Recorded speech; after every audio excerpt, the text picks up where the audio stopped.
Hey guys, welcome to my channel. This podcast here is episode 27 of a Podcast. If you're new to my channel, this is a podcast I run with a few friends of mine. I went to college with, primarily talking about Gopher football, college football, and possible NFL stuff. So if you're interested in that at all, go ahead and keep watching. But if you're not, you don't have to watch. You can just leave the video and just ignore it. It's one of the many videos I post to my channel. So sit back, relax, and enjoy. And I'll see you guys next time. He ain't there no more. Getting his 2 catches for 30 yards or whatever against the Vikes today. We love that. We also love that L that one Detroit took. Wasn't Adrian Peterson? Isn't Adrian Peterson on? Isn't And Everson Griffin. Well, welcome to Opa Podcast episode 30, everyone on Facebook and those that are listening. I'm your host, Jason O, along with... I am Laurent Mo Heisman Ibrahim Guider. And Griffin. We finally have a defense again. Most. And welcome back to another episode of Opa Podcast. Today we'll be recapping our victory over the Fighting Illini and then previewing #Baking Week to take back our bronze pig, the Floyd Rosedale from Iowa. So to get started, we'll talk about our victory over the Fighting Illini. So for some quick stats, we won the game 41-14. Unfortunately, a kicker missed the extra point. None of them looked particularly beautiful kicks. Nope.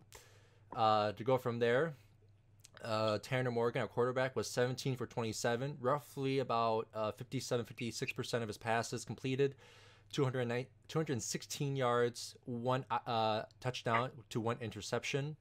It had a long pass of 32 yards and one sack, actually. Then our lead rusher, Mr. Mohamed Ibrahim, had 30 touches for 234 yards. 24. 24? Oh, my bad. 224 yards, along of 53 and 4 tutties.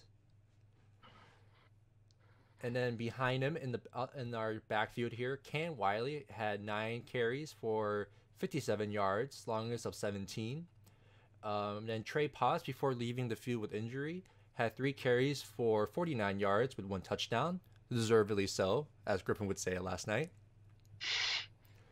And then Seth Green in our green line package had 2 carries for 6 yards, along of 4 during when we're I think on the 5 or 6 yard line in the red zone. And then Tanner Morgan, unfortunately, had 2 attempts, -9. I'm assuming that was counted as a sack, right? Remember correctly? But receiving yards, our Rashad Bateman, Agent 0, had 10 receptions for 139 yards and 1 touchdown.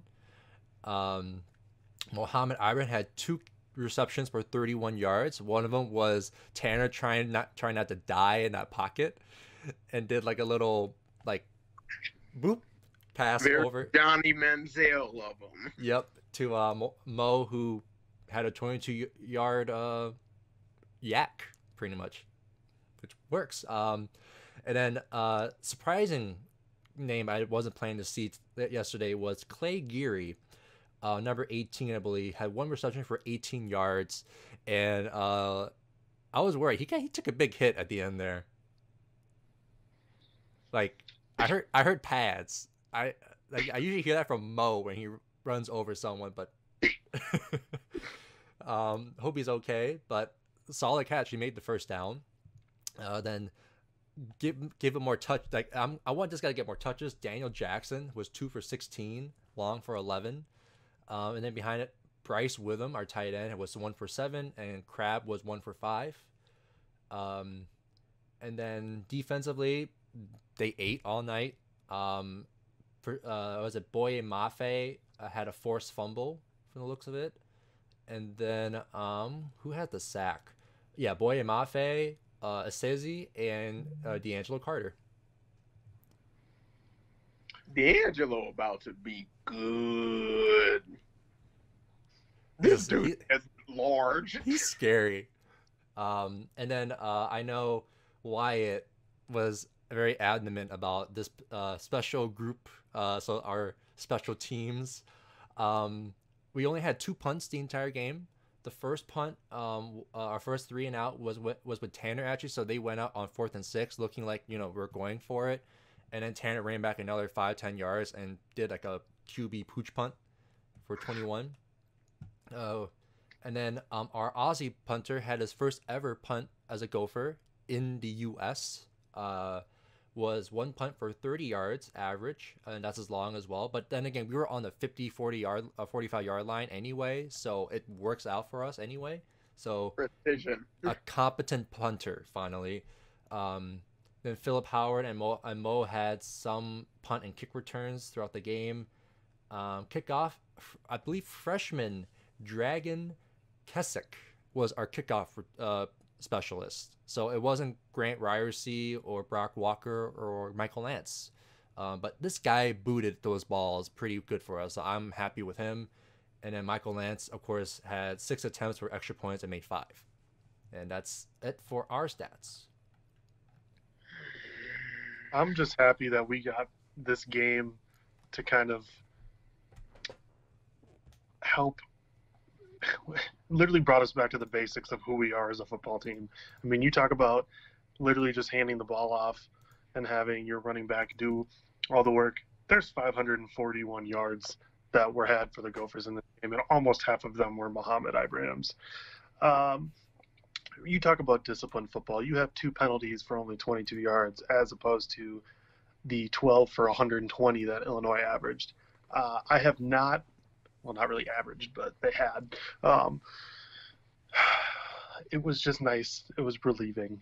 And we got back to the milk the clock mentality with 38-22 time of possession. So everything about this game was just absolutely beautiful, and I'm glad we had this game to help us get on the right track. Classic PJ Trestle ball right there. Absolutely. 30 first downs. 30. Woo! 30. That's more than double what Illinois had. But also, our defense gave they kept hitting that quarterback. I forgot his name from the Illini, like a 4th stringer. Karan Taylor from Peoria, Illinois, won a state championship. I know this human. But yeah, like his arm was like apparently he was like holding his hand and elbow like in the second, like way late in the second. I was like, don't hurt him. Come on. I know Brandon Peters and those guys got sick with or on contact tracing, but like, come on. But it's fine. It's fine. Not our problem. But also, shout out to co-defensive coordinator Harris Semiak for stepping in, because Coach Rossi is still out under COVID protocol for 21 days. So really quick, one thing that I always forget, which is why like PJ Fleck has never been like the best X's and O's type of coach, but he is the CEO type of coach. He's Dabo Sweeney. He's a Pete Carroll back at USC. Like, he just gets really good dude to join the staff. And I was out here really worried about Coach Rossi not being there. And then I realized our co-defensive coordinator was like FCS Coach of the Year for Maine. He got Maine to the semifinals. Yep. Maine, and the way that they played, and I don't know if you all felt this, but upon watching yesterday's game, I started to see it.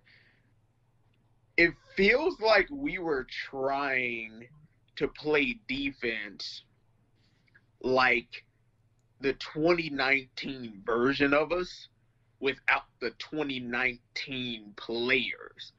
When in reality, and what it looked like yesterday, at least to me, was, do you all remember what we looked like at the end of 2018? when we still didn't have Antoine Winfield Jr., when Kamal Martin was still injured. And So things. that the Wisconsin game defense when we won the Axe. Wisconsin game defense, right? Like, that's what we looked like. Just rally to the ball and hit something. And that defense does have its misadvantages. But I believe Illinois had like less than 300 yards of offense. I believe something like that. 287 yards of offense. And I know 60 of those literally came on one play. Right? It was a misdirection to Epstein, and then it went right down the sideline until, surprise, a safety made a tackle. It was beautiful. Like, they'll get their plays, but like, we're not gonna let you score like a touchdown. We'll go for it. We'll give you 3, or you take 7. We're gonna make you take longer to make that 7. Yep. But you're not gonna break us with that. We're just gonna It was a game where it was like, yo, we're gonna force Illinois to play trestle ball. We're playing trestle ball, but now we're going to force you to play trestle ball. Can you go 15 plays? Yeah. 7 minutes down the field? Because that's always reminiscent to me of what Patty Fitzgerald does at Northwestern so brilliantly. Because Pat Fitzgerald does not have a lot of talent. In fact, this year, half of his best players opted out. And his best wide receiver plays for Notre Dame. Shout out to the Irish. Upsetting Clemson by 7. Knocking out Clemson. We look forward to you all being the sacrificial lamb for eventual number 2 Ohio State. The semifinal. And let it be known, Ohio State is so glad that you all beat Clemson so they don't have to face them until the championship game.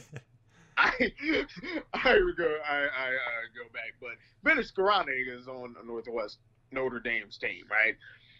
And I just don't know why it was so easy and quick to turn it back on.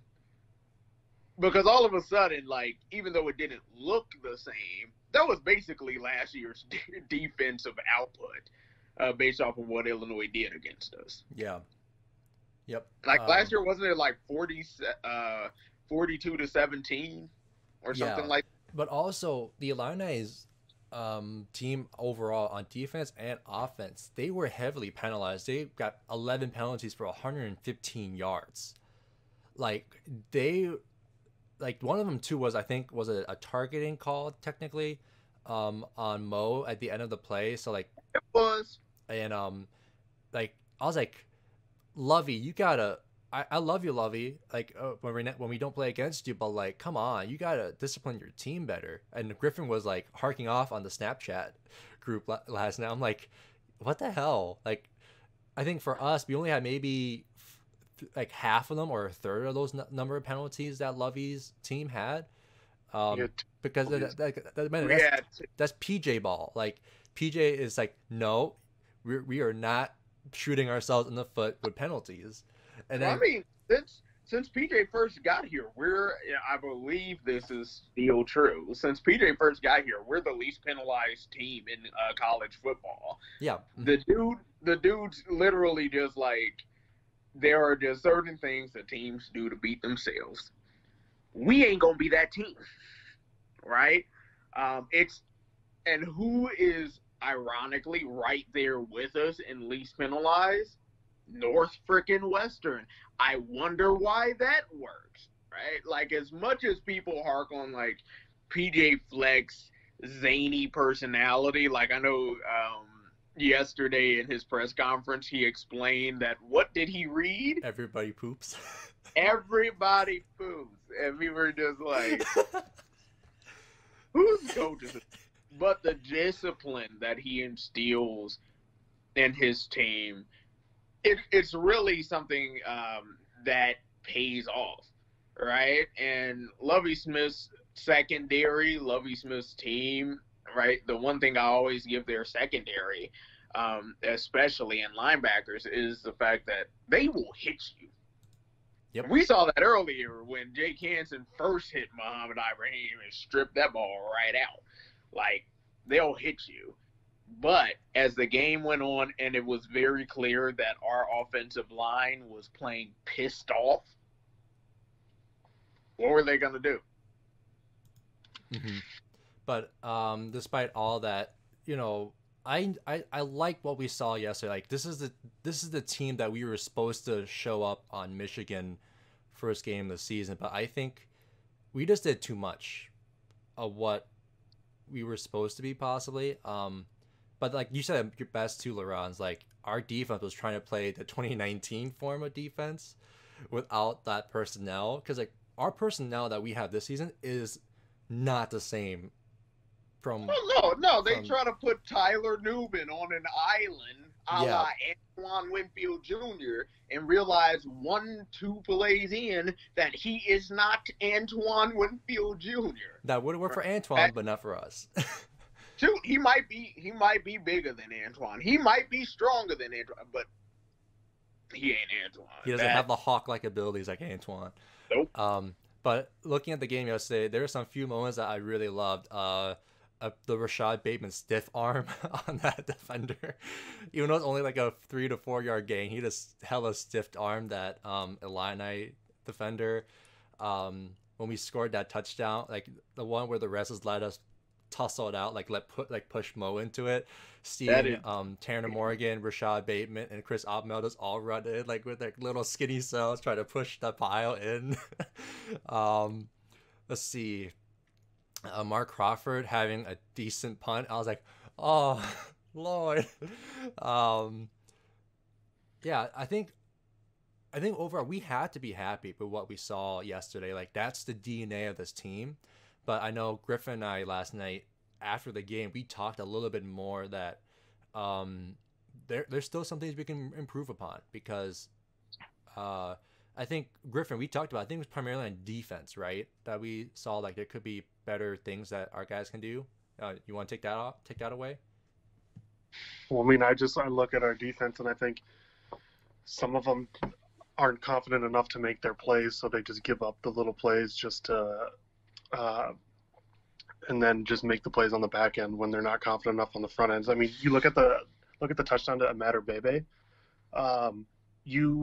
Was that Justice Harris? I think that was Justice Harris pulls up and just wants to absolutely demolish Amader Bebe, but whoever else was on coverage, obviously Coney Durr, just stay back a couple yards and make the tackle afterwards, because I don't want two people going in on the same tackle and then Amader Bebe has what he has on the sideline and he runs to the end zone. I'd rather you keep the play in front of you and you give up those small chunks than the big plays that can transpire because of a missed tackle. So yeah, Laurent's what he was talking about. So we talked about last night, which was Amader Bebe was so Coney Durr blew his assignment. Like, let Amader Bebe pass by him. Justice Harris, being that cover 2 safety, was coming in to make the tackle, and he was coming in full speed. Like, I think if Amader did land with the ball, he was going down with Justice Harris. But of course, Coney Durr decides to run in and tackle him instead. And right when Harris was wrapping up, finishing his tackle, Coney Durr ran right into him.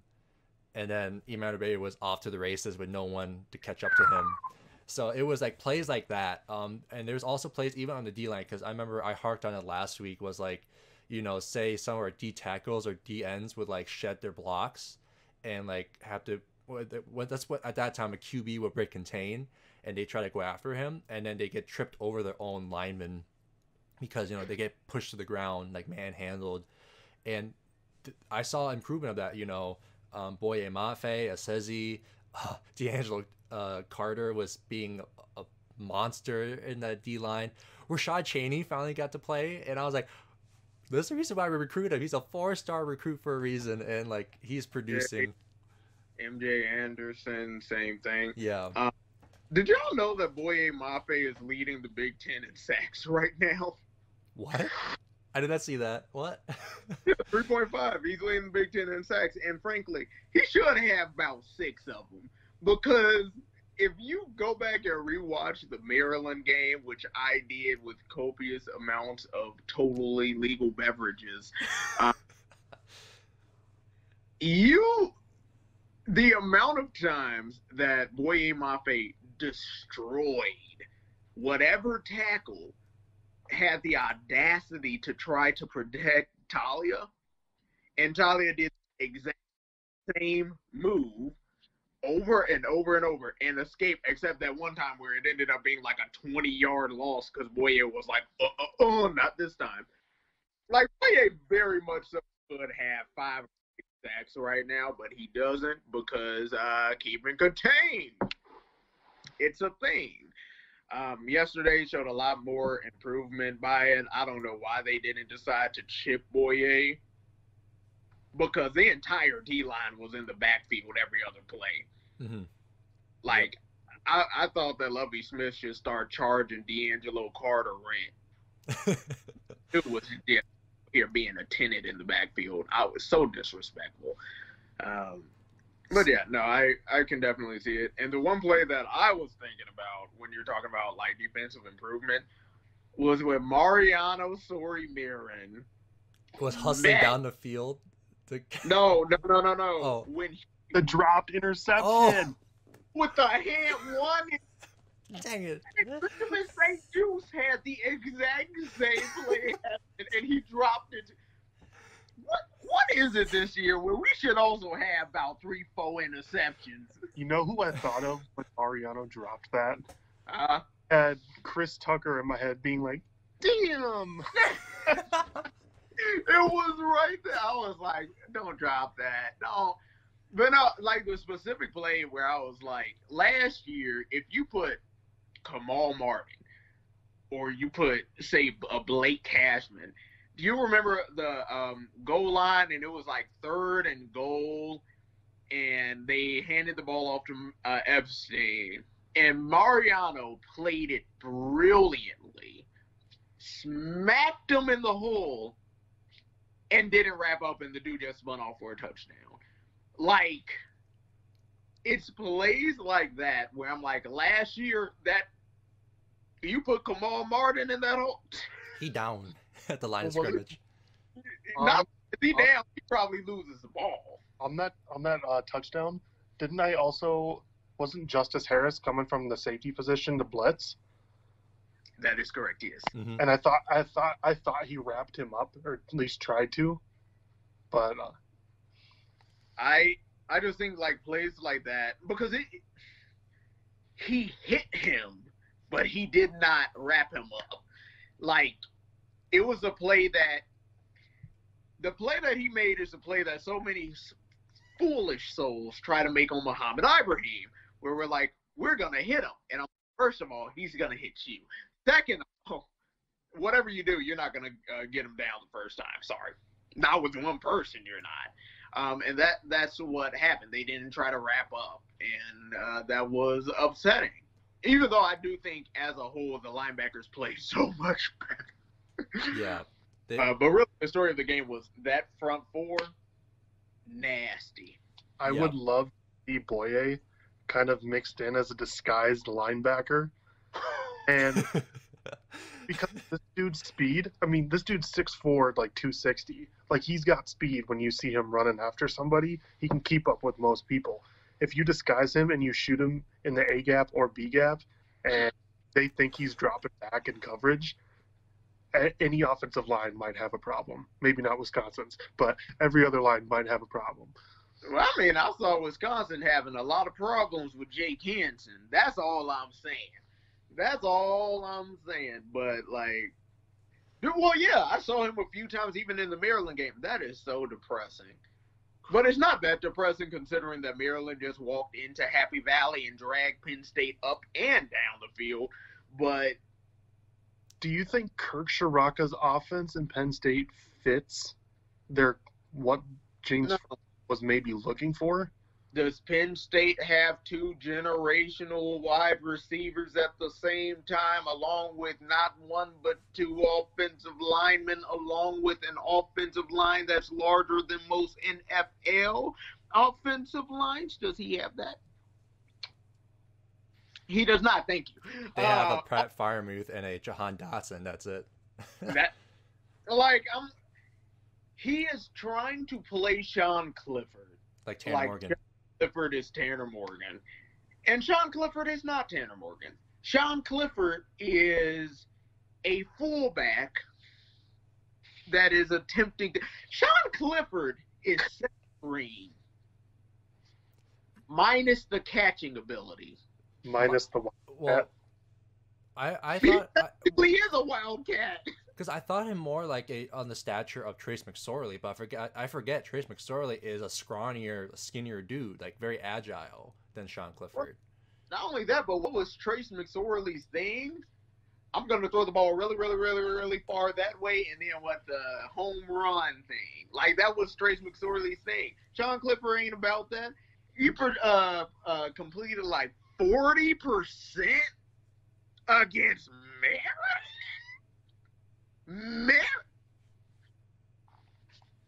So then if we go back to it, then our offense yesterday went back to what we've pretty much done: run the ball either with inside or outside zone, like with Muhammad, pound the rock, and then use our receivers in the pass game, and Tanner being Tanner and Rashad being Rashad. So do you think Mike Sanford with Matt Simon might expand that playbook more as the season progresses? Because we can't, if we play against Wisconsin, they're not gonna let us pound the rock, and Iowa's really good at defending the RPOs. I mean, the best defensive line we're gonna see all year, even though their team is bad, was Michigan. Yeah, that's the best defensive line we are going to see all year, unless, of course, somehow we end up in the big championship game. But other than that, it's Michigan, right? I don't think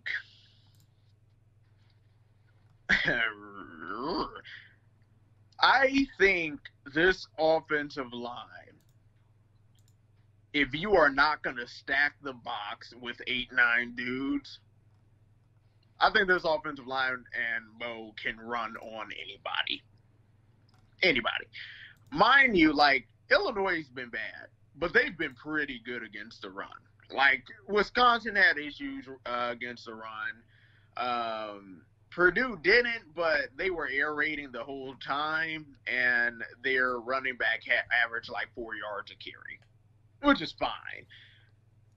But they knew Mo was coming. We weren't even hiding it. Is there any reason we try to sell Tanner Morgan is going to run it? Because he never runs the ball. They should throw in a QB keeper at least once a game. It's going to go 40 yards. No, he'll be 20 yards down the field.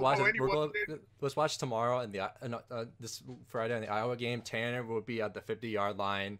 They do a QB keep, and he runs down the field and then trips like Daniel Jones. Yeah, that actually sounds like something that would. Honestly, I'll take that. But yeah, no. The biggest thing right now is, for me, first of all, Trayson Potts needs to be healthy, because that dude is a problem in the open field. Don't nobody want those problems. And Cam Wiley showed me something yesterday. Oh, he did. I was oh, that's why they like you. I did not see that against Georgia Southern last year. Oh, we like that. But yeah, no, I need Trayson Potts to be healthy, because Muhammad Ibrahim is easily the best running back in the Big Ten, and it's not close. But I'm not trying to get him killed. And this is a recipe for getting him killed. You cannot give this man 30 carries every game. Yeah, because right now, our pair to spare, at least before Trey went down, was Mohammed, then Trey, and your spare was Cam. And that sounds disrespectful when I say that. A spare averaging 6 yards a carry, But then now, like, if Trey is out for Iowa, the thing that comes to mind, so it's gonna be Mo for sure, assuming nothing bad happens between now and then. Cam, and Bryce Williams, who has game experience as well. Can he find a hole? Just ask Johnson if he has experience for Bryce Williams. Bryce Williams said, "We're already up by 14. There's like 2 minutes left. Let's just run into the line." Bryce Williams said, "Nope." But I see was right there, and they're like, "Yeah, and so I'm gonna take the ball to the end zone. Bite, zeal." Oh gosh, I also, love that. Jason Williamson is still in the backfield. He's healthy this year. Are they going? I love our running back depth. We ain't even get to 4-star Kai Thomas. He's there. Yeah. The dude is. And we have Jason Williamson from Owatonna, who just ran over everybody and everything he could with like 28 touchdowns in a high school season. Like, what the frick? Like, everyone knew he was running the ball and couldn't nobody stop it, which is kind of disrespectful. But I'm like, if y'all ain't going to play him at running back, put him at linebacker or something. Because that dude is too big, too fast, too talented not to be on the field right now. Yeah. So, yeah, as you can tell from those listening, we're very happy how the game went yesterday. Very happy. So you guys want to move on to Iowa? Ew. Yeah. Fine. Whatever. So it is Bacon Week. We are playing for the bronze trophy, Floyd of Rosedale. It's a big ass bronze pig. I just got a photo with it before we lost it. Was it 5 years ago now? Wow. 2014, right? We won. Yeah. About 5 years ago, we saw it at State Fair. So, yeah. Let's see, Iowa. I forget. I think I'm trying to find out. Let me double check who is currently leading the series. We're leading the series. Yep. So the Gophers still lead 42-49-2. Right now, Iowa's in a 5-game win streak since 2015. But what's funny too, the last time the Gophers beat Iowa with the largest margin of victory was when we beat them back in 1903, 75-0. Why'd they even show up? We're talking Cumberland, Georgia Tech football with like 222 or whatever. Oof. They probably had like negative 69 rushing yards and 10 interceptions. But also, Iowa did hang a high on us, 55-0 back in 2008 during the Funky Brewster era. Yeah, whatever. Didn't Brewster also though beat them like the next year, even though he went like 1-11, but he still them? Yeah. But but I don't know. I really don't know what to make of Iowa. So ESPN says their FPI is like 65% to R36. I don't know what to make of their quarterback, Spencer Petras. Is that his name? He's not phenomenal. Let's just put it that way. Like every other Iowa quarterback that's gone through their system. No, though, because he's not as good as Nate Stanley. No, he's not. He is not as good as C.J. Beathard. When I looked at him play, at least the first 3 games so far, even during the game when they stomped on Michigan State, they used the run game to demolish Michigan State. Like, Spencer was more of a game manager. Like, even though in the past we see, like, our group has seen, C.J. Beathard and Nate Stanley being more game managers, they can still sling the ball down the field in the Big Ten. So, like, okay, I mean, let's be clear. Like, Tanner Morgan is a game manager. That's what Tanner Morgan is. I'll take it. But Tanner Morgan runs the system to perfection. He runs the system. Which, like, people say game manager is bad. No, it's not. Tua Tagovailoa is a game manager. Give the ball to one of your 14 first-round receivers and let them go to work. But the thing is with this dude is like he has way too many weapons to not be doing as well as he's not doing as well as I expected him to do, and I hate Iowa. Yeah, like just a quick touch on it. Like, of course, if you add the points from last night's game, Iowa's technically scoring 29.7 points a game. They've allowed only 17.3. And in terms of total yards on offense, 386 is their average right now. But they've also allowed 315.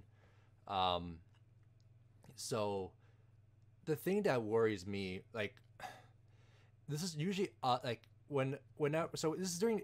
I'm talking about the PJ era. Whenever in the PJ era we have played Iowa, the games have always now been a high scoring affair. Back with the Jerry Kill and Clay's era, it was low scoring, like 14-7, 14-10, like or 14 or 21-14. But then in the past it's been like, well, last year was what, 20-19? Yeah, 20. Oh, well, no, yeah, I would disagree, or it was 23-19 was the score last year, because we all remember the fourth round drop that Tyler Johnson had that would have won the game, but we're fine. Also, Tanner went out with like a concussion too that game because AJ Epinesa was doing AJ Epinesa things. AJ Epinesa won that game. They just said go hunting, and he said okay, and then they put him against Sam Schluter, and bad things happen when you put that dude against him. So I haven't looked at their defensive personnel. Like, I've been mainly looking at offense on offense on both teams. Like, Petrus is right now 6'3" of 116 for 648 yards, 2 tutties to 3 INTs. Their lead rusher is Tyler Goodson at 43 carries and 233 yards and 3 tutties. And their lead receiver is Sam Laporta at 13 receptions for 128 yards. That's a tight end. So, yeah. So I'm not sure, but I knew there was an article that came out that said Amir Smith-Marset was arrested for going, this was like, I think a week or two ago, for going like 70 down a road by after the game. Yeah. So is he playing? Or are they, I need to figure this out. Is there some discipline? Was it only like a one-game thing? Because that's what I want to know. I'm double checking their SB Nation. Keep talking while I find it. One thing I'm not worried about this game is having the QB run free. So this ain't the one. This Boye Mafe. It says they can line up in multiple spots, absolutely destroy the offensive line in whatever respect that may be, and go after. So this was a week ago. Iowa football senior wide receiver Amir Smith-Marset was arrested in Iowa City early Sunday morning last week for an OWI. But I don't know if it... Okay, yep, so from their SB Nation blog, he's only out for one game, and that was against Michigan State. But it could be more, though, because the way how like their culture situation is panning out. It should be more. I don't care who it is. Yeah, Kirk Ferentz saying he's expecting only one game. I'm not sure if there may be more penalties to him. So we don't know. This in our predictions assume he's in this Friday's game. Yeah. I didn't know he was out. Because he was being dumb and sped down a freeway in Iowa City. Well, the one thing I'll say, so like I watched the Michigan State Iowa game because I was telling Jason before we started, like I find it kind of hilarious that in the 2 weeks where people thought, oh, Minnesota and Iowa are just going to be bad this year, Minnesota and Iowa proceeded to chop off the head of whoever they happened to be playing and placing it on a platter. But I watched that game, and I think the score can be a little bit misleading. And you're like, 49-7, how can that be misleading? I'm like, because Michigan State destructed. They had 3 picks. 3 interceptions. I know he had, I think there were like 2 fumbles in the game. Like, turnovers wrecked Michigan State's chances. And the one thing I'll give Tanner, and this is kind of hilarious, Tanner has not thrown more than 1 interception since the Northwestern game of 2018. He has never thrown more than 1 interception. It's not going to happen. I don't even know why he threw that ball yesterday to even get an interception. Oh, yeah, no, that was We'll dumb. save that conversation for another day. that was dumb. No need to. Anyway, and their defense and their offensive line reminds me a lot of Northwestern right now. Like, nothing spectacular, nothing scary, but they get the job done. Like, Purdue's Anthony Horvath ran for like 120 on them and averaged 10 yards a carry. Mohammed's looking at their linebackers. He's just like, this about to be delicious, right? There's nothing about, and their offensive line is not as good as it was last year. It's not. Like, I expected, if Muhammad wasn't the best running back in the Big Ten, I really did expect it to be Tyler Goodson. Like, I thought last year that freshman was nasty, and he has not been as good this year. So, like, there's nothing about them that particularly terrifies me. There's not a single, like, their tight end is leading in yards and catches. Come on. Right? And he is not Noah Fant or T.J. Hawkinson, right? So, it's, if Minnesota wants to win this game, I think this game comes down to Rashad Bateman. Actually, I'll tell you about it. This game comes down to Chris Ottman-Bell versus whoever is the corner that they put on them. That's the game. Because I believe we're going to have to take the same approach. Because in the first 2 games, it looked like we used the run to set up the pass.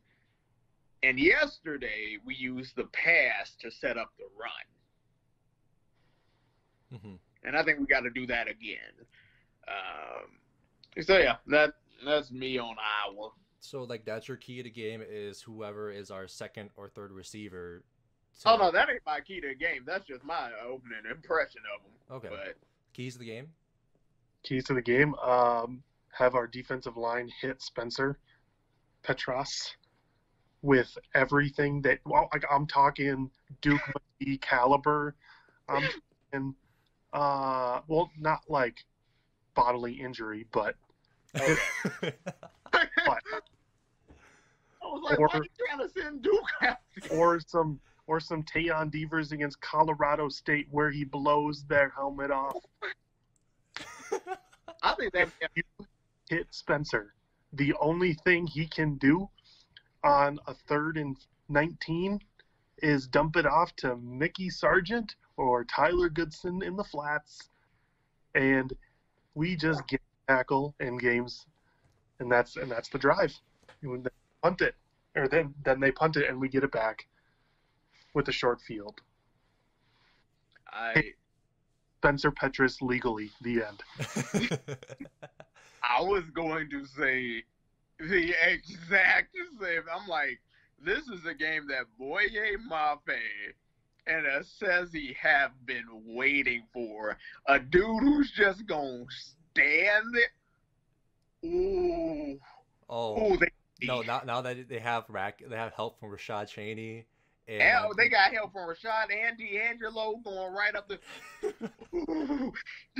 D'Angelo Carter is reminding me a lot of Keanu Benton of Wisconsin. Wisconsin's nose tackle when he was a freshman, just violent. Like, technique isn't perfect, but he just violent. And I'm like, you sending Boye in us all night. And you know what? Look, yeah, I like Mariano and I like Cody Lindenberg. This is a Gordon Willis game because the one thing Gordon Willis is good at, and we saw a little bit of that against Illinois, is hitting people very, very hard. And for me in this game, it ain't even just about sacking them 5 times. It's about just hitting them every single chance we can get. Throws the ball, I want you to lay the wood. Just.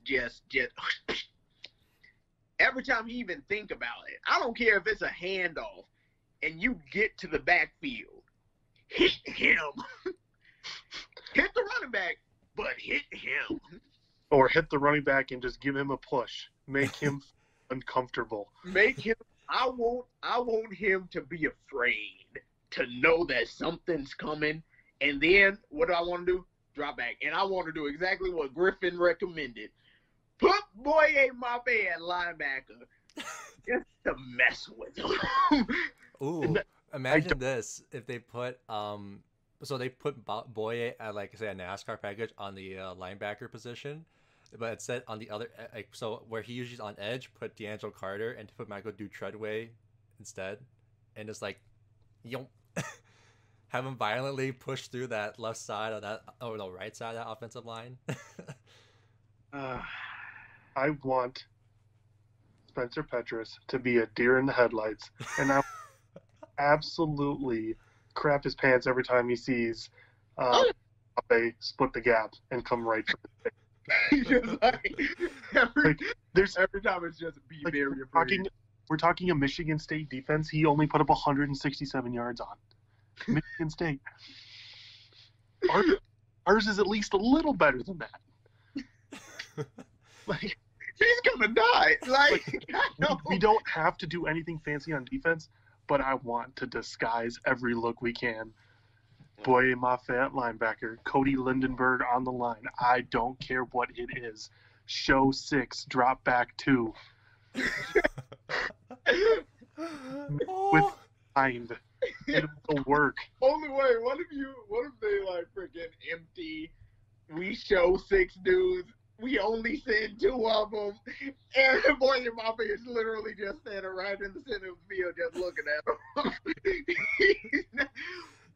Police, what's he doing? He's looking at me ominously. And Boye will just sit on that route when he inevitably has to throw a little dumper of a crossing route. Boye is just there.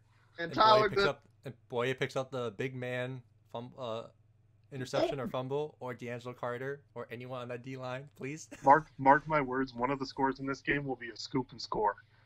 That happens. We'll take that. They're often. So that's your guys' keys to the game. Is like a lot of us, for us, is defense. Hit him, Jason. What did you not from the past 3 minutes of content? Dude, okay. I'm just gonna say, safeties, stay back. Just stay back. Just play Tampa 2 outside. And everyone else engage 8. Yeah. Everyone else come keep them 2 safeties way back there, because like I generally trust our corners. I trust our corners in single coverage. I do. Or man-to-man coverage. I just do. Make them, because I think the first thing they're going to do is they're going to try to throw it deep to scare us off. Nah. Nope. Send everybody. All game. Every time.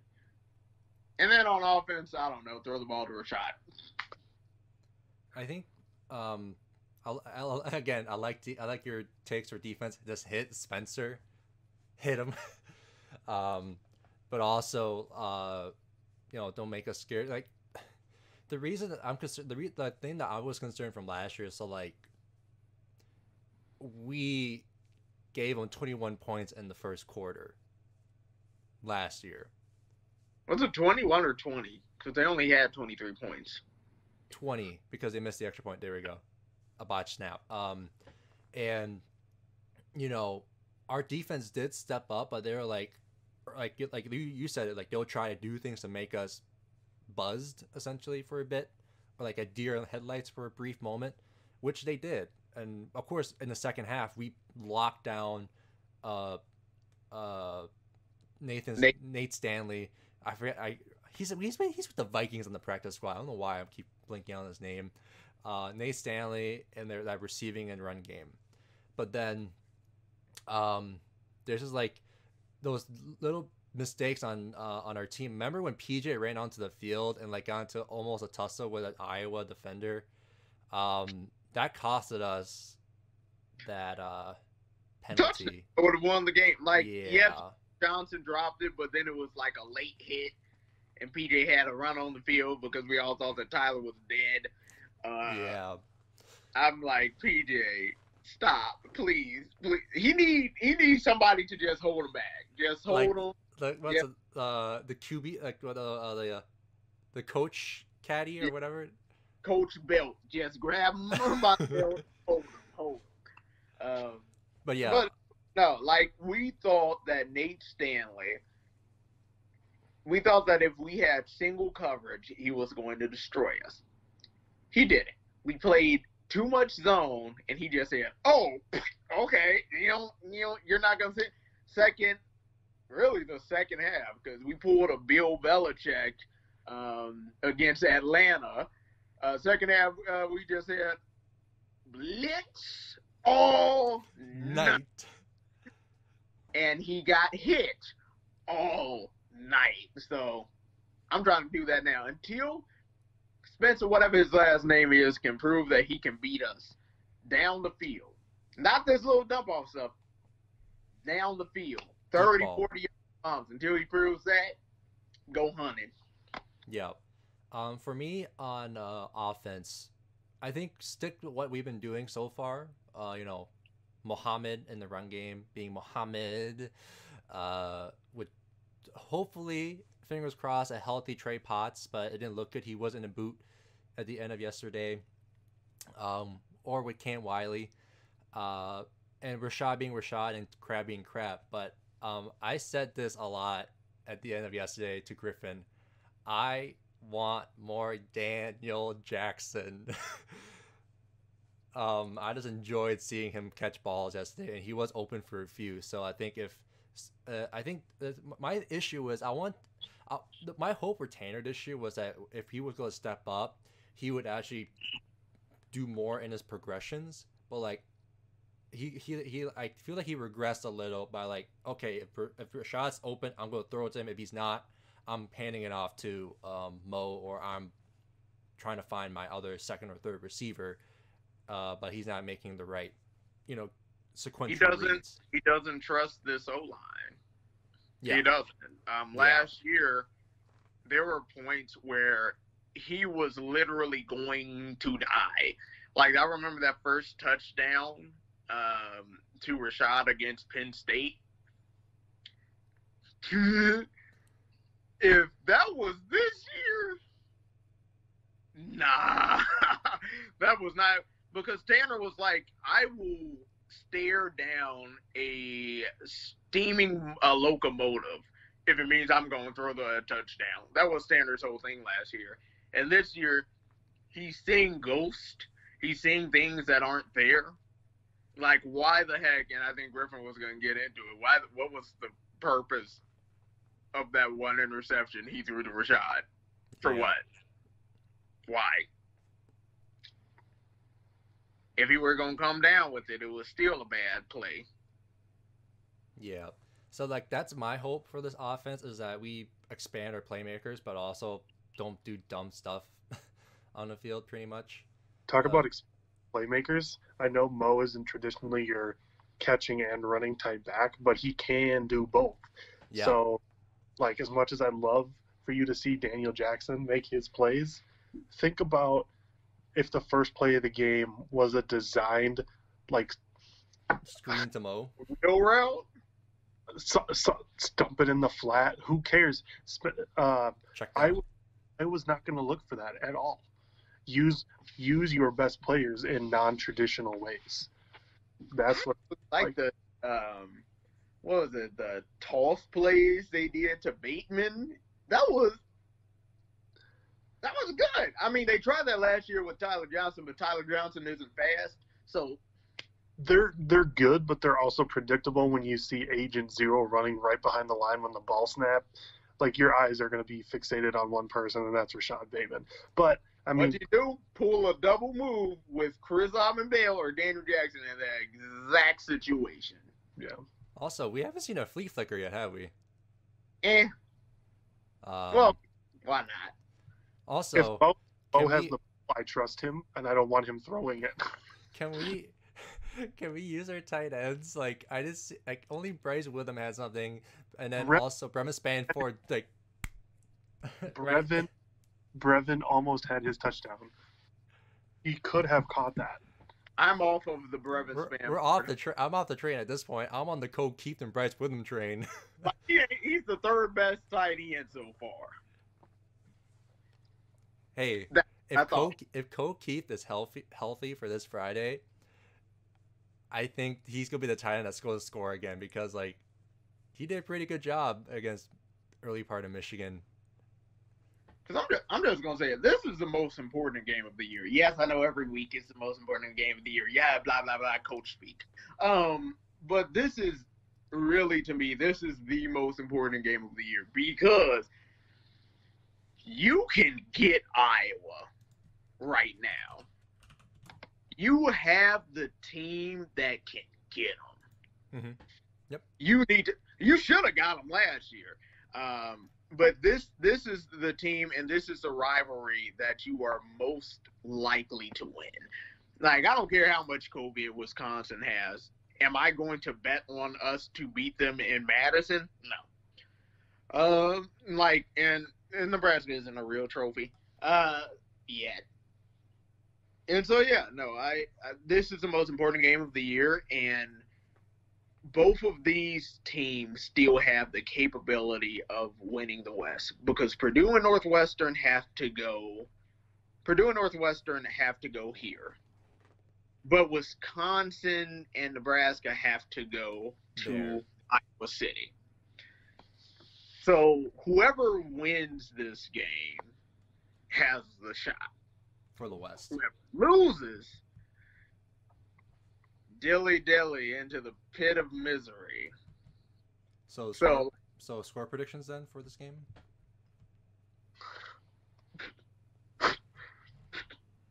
Who wants to start? I don't even know where to start. 23-19 Minnesota. Okay, all right. Michael Lance misses an extra point. Oh my god.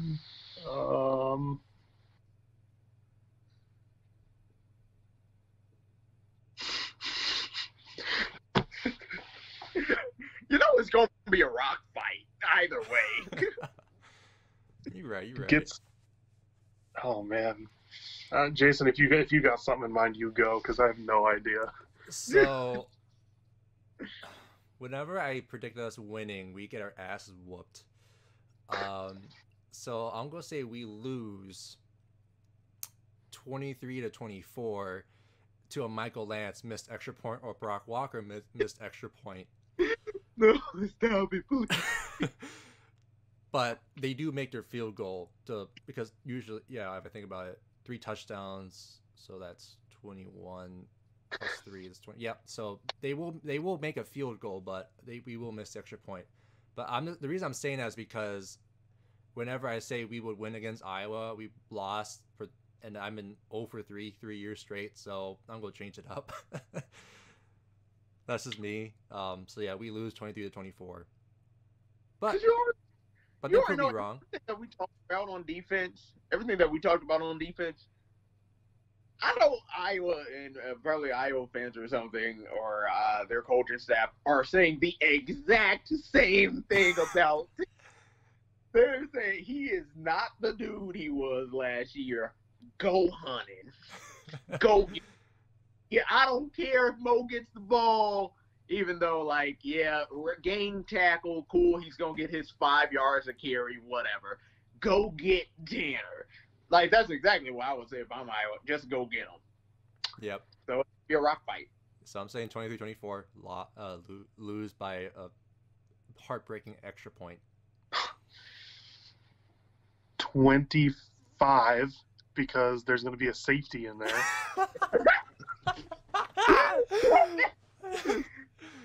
25-20.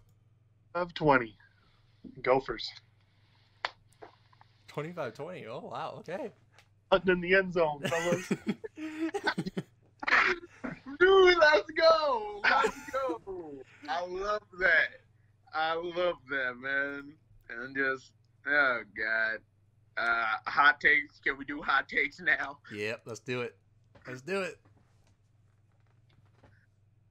In the year of our Lord 2021, Luke Fickell is going to be the coach of Michigan. Luke Fickell. Cincinnati is going to be the coach at Michigan. If you remember, he was at Cincinnati last year. He turned them into like a top 12 team, top 13 team, something like that. They're a MAC program, right?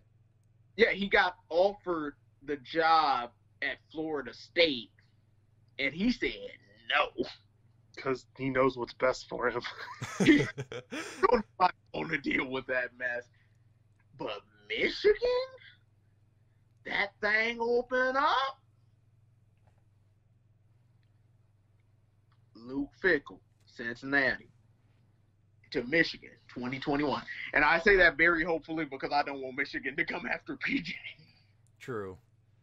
Because they could get him. Oh, what the fuck? The Bears lost? Dang it. I lost my bet. Shit. Who's playing Sunday Night Football tonight? Ooh. Bucks versus Saints. It's about to be good. The game of the year. Ooh, can Antoine get a sack on Drew Brees? I can't wait. Okay, I want him to intercept him. Anyway. I just can't wait to see Antoine do this. We didn't talk about it, but like everyone on Twitter, because he ends the game last week, he calls game, and every Gopher fan was like, "Have we seen this before?" Antoine on the exact opposite side of the end zone absolutely knows what happens and screams over. I don't know. Maybe I've seen this maybe once or twice. So was that a PI to you guys? That did not look like a PI when I saw it. I was like, nope. He just made a good play, and Daniel Jones just threw it late. Yeah. I think his body, I think it was his upper body. I'd have to rewatch it, but I think his upper body got there a little early and made contact with him. But I mean, it's bang. Did they throw a flag and then pick it up? They did. Yeah, they threw it and then they picked it up. That was, to me, that was a Tom Brady, Aaron Rodgers, Patrick Mahomes pass interference, and everyone else a bang play. I would have. My thing is do I think it was technically? Yeah. Would I have been okay if it was called either way? Yeah. It was, for me, it was like so the ball was late, the ball was behind, and the receiver stopped in his tracks because the ball was behind him, and he had to try to reach back to go get the ball because that was a bad ball. That should have been an easy 2-point conversion, but he didn't. Daniel Jones, who really should have won this game by a lot with the amount of deep balls he was overthrowing, a la Zach Anixted. And Yeah, I'm excited for this game in a few minutes, though. And also, Antonio Brown's with the Bucks too now, so they have AB, Chris Godwin, Mike Evans, Tyler Johnson, Scotty Miller, Gronk. That's one loaded offensive side of the ball on that team. Antonio Brown is about to be a rotational wide receiver. Can we think about that for a second? He's about to be a rotation player. That's this. Tom Brady has been playing 6D chess this entire time, and now he out here getting Antonio Brown to make his defense literally unguardable. His offense, rather, literally unguardable. Wait, actually, since we're talking about NFL, so if Harbaugh loses the job in Michigan, either fired or quits, right? Where is his next head coaching stop?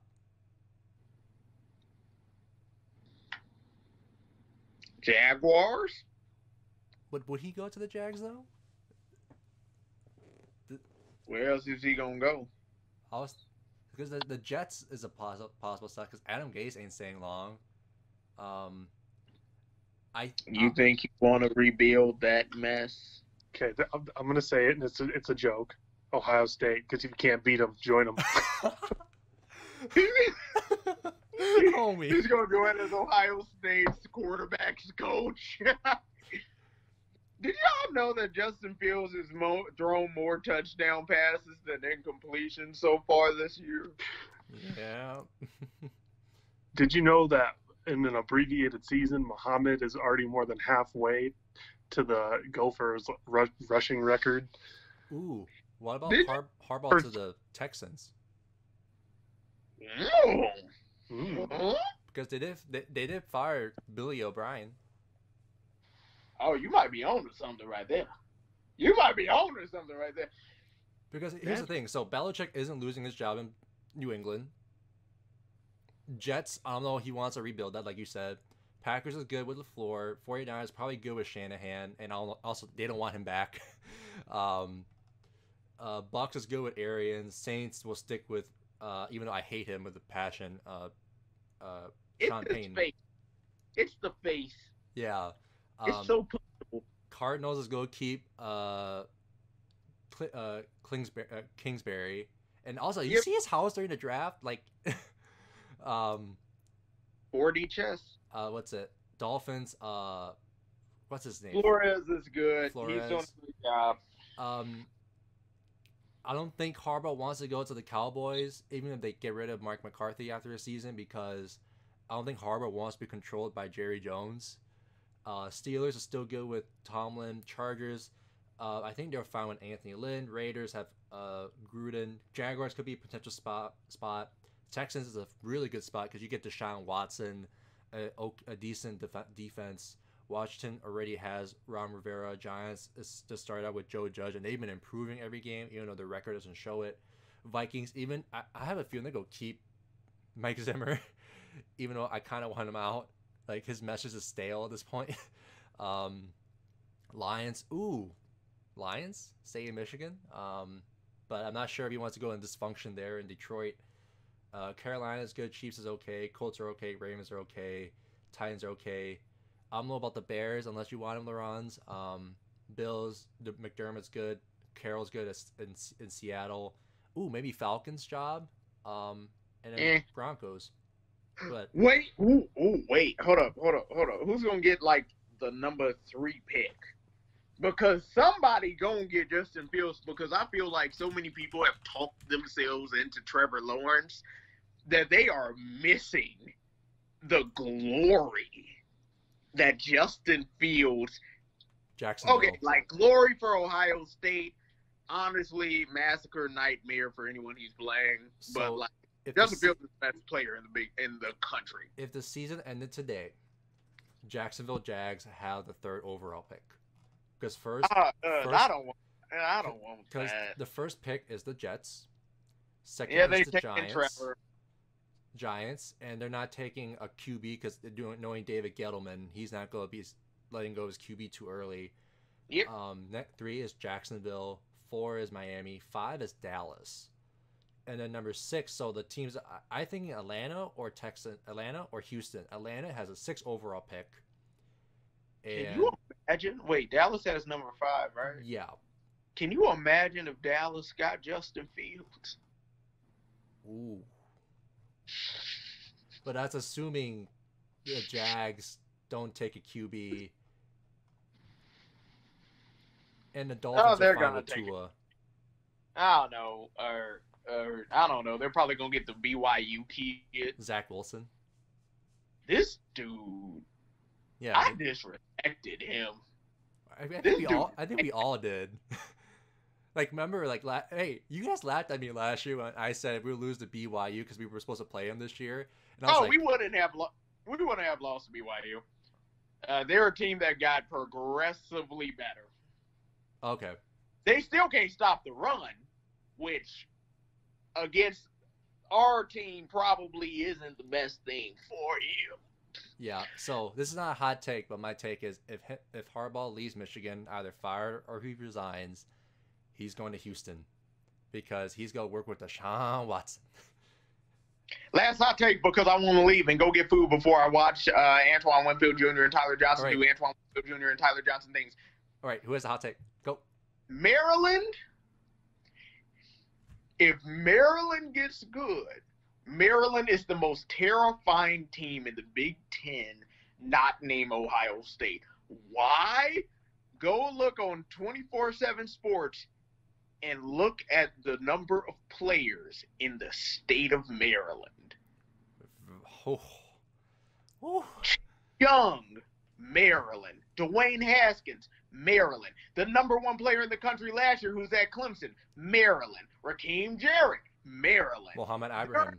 Muhammad Ibrahim was like player number 67 in Maryland. Winston the Lalabadier.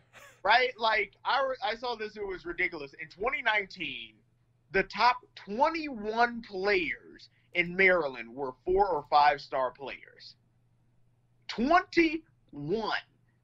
If Maryland gets good and Mike Locksley is from Maryland,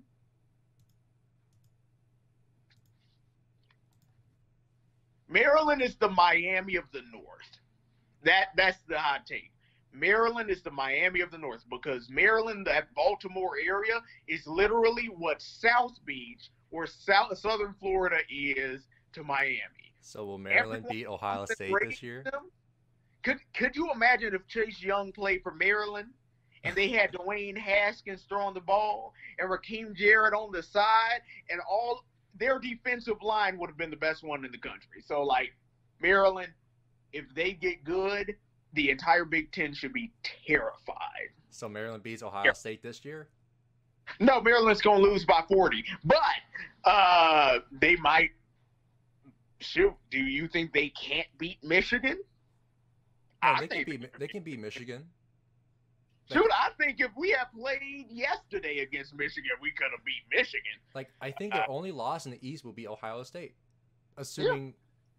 Well, that's the thing, though. Like, will Toledo torch their defense? Yes.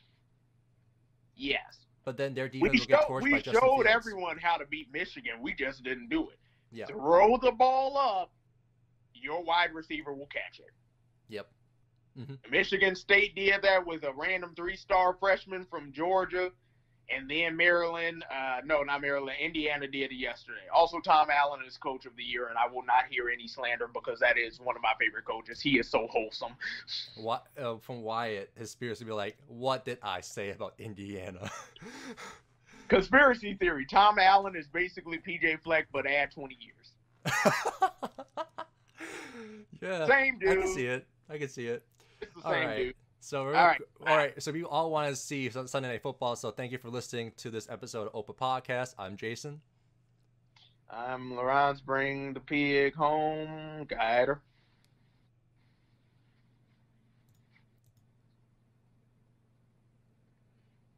You good, Griff? You muted. Oh, okay. See you, everyone. Oh. Bye. Oh.